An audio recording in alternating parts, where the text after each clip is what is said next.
नाज़रीन breaking news आहे भिट शाह मां जिते तारा केनाल खे 50 फुट घारो लॻो आहे जंहिं सबबु 100 एकड़ फसल पाणी हेठि अची वियो आहे। भिट शाह जे इलाइक़े हाला मां ब्रेकिंग न्यूज़ आहे जिते तारा केनाल खे 50 फुट घारो लॻण सबबु 100 एकड़ खे बीठल फसल पाणी हेठि अची वियो आहे। असां लाइन ते मौजूदु आहे कास्ट जो नुमाइंदो जुमन चौहान। जुमन, छा अपडेट आहिनि ऐं घारो बंदि थी सघियो आहे या न?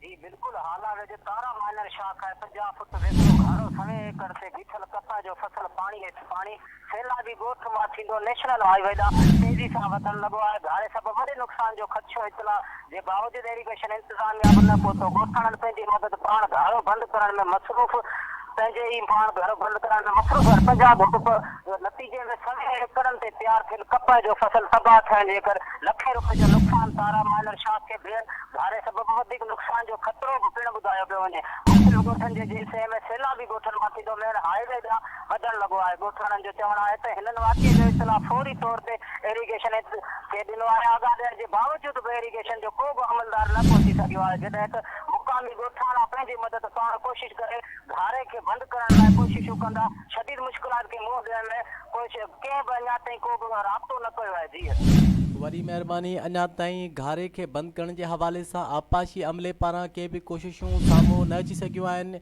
ही फुटेजिस में तव्हां ॾिसी रहिया आहियो तारा केनाल खे 50 फुट घारो लॻण सबबु 100 एकड़ बीठल फसल पाणी हेठि अची वियो आहे ऐं असांखे अपडेट करे रहियो जुमन चौहान हाला मां। वरी महिरबानी जुमन चौहान।